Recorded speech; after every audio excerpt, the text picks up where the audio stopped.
dabadna waxaanu qaadanay afartii goobood ee markaan u aragnay inay afarta markaa ugu liitay alxamdulilah rabbil caalamiin maanta haday dawladdu u joogto matooradii oo tiradoodii ay yihiin 85 matoor iyo tuumbooyinka tootalka guud ay yihiin 8500 mitir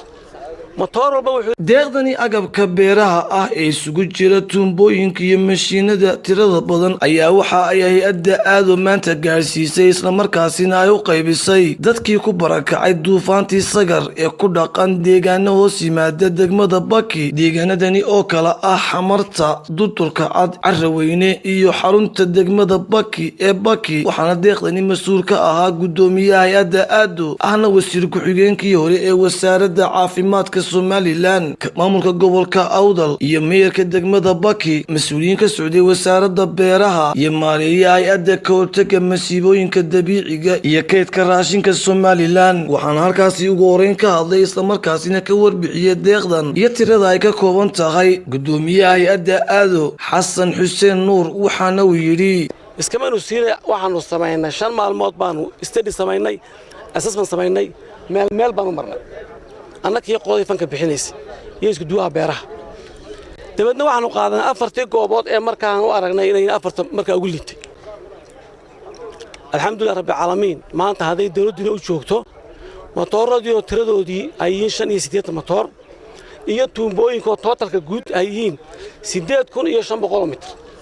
matoor walba wuxuu leeyahay 100 mitir waxaan aad ugu mahad celinayaa Faysal iyo gudoomiyaha gobolka oo mar walba hawshan la riixayay sidoo kale waxa iyaguna deeqdani ka mahad celiyay barasaabka gobolka Awdal maariyaha hay'adda ka hortagga aafooyinka dabiiciga ah iyo kaydka raashinka Faysal Ali Sheekh mas'uuliyiin ka socday wasaaradda beeraha Somaliland dadka deegaanka ayaa iyaguna ka mahad celiyay deeqdan iyo meeyarka magaalada Baki waxaana hadaladooda ka mid ahaa hay'adda qabatay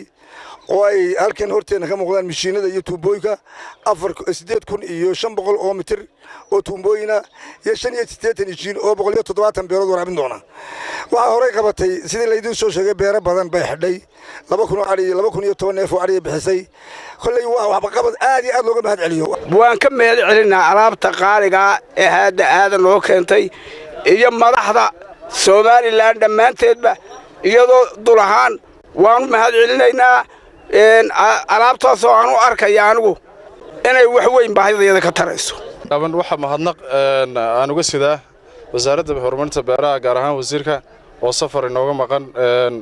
hawshan balaaran maanta aanu joogno qaybinta qalabka beeraha marka waxaan rajaynayaa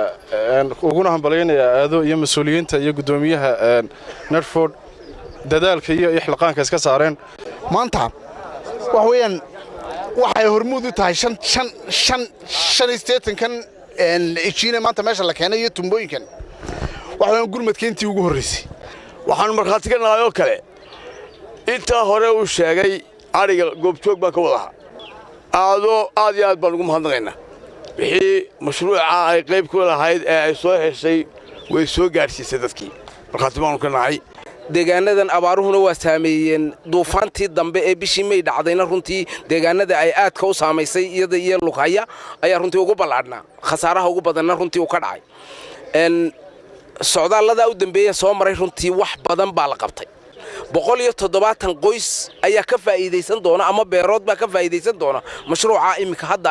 aynu maanta bixinayno marka waxaanu leenahay hay'adda aado in aad iyo aad baan runtii ugu mahad celinaynaa inay halkii ugu haboonayd ee ugu wanaagsanayd runtii ay ku bixiyeen waa idinka gudoonay maantana waxaanu leenahay dadweynahaasi marka inay ilaashadaan in wuxoodii yahay isagay dul saaran tahay marka waa inuu wuxuu leeyahay u qaataa oo uu ilaashadaa tuubooyinku way fiican yihiin hay'adda aado ayaa iyadu ah mid muddooyinkii u dambeeyay ku hawlnayd sidii ay deeqa kala duwan u gaarsiin lahayd gurmadka loogu jiro dadkii ay haleeshay duufaantii Sagar waxaana xusid mudan in ay hay'adda aado ay marar kala duwan gaarsiisay deeqo ay ugu tala gashay dadkaasi Maxamed Cabdilaahi Dabshid magaalada Buurama.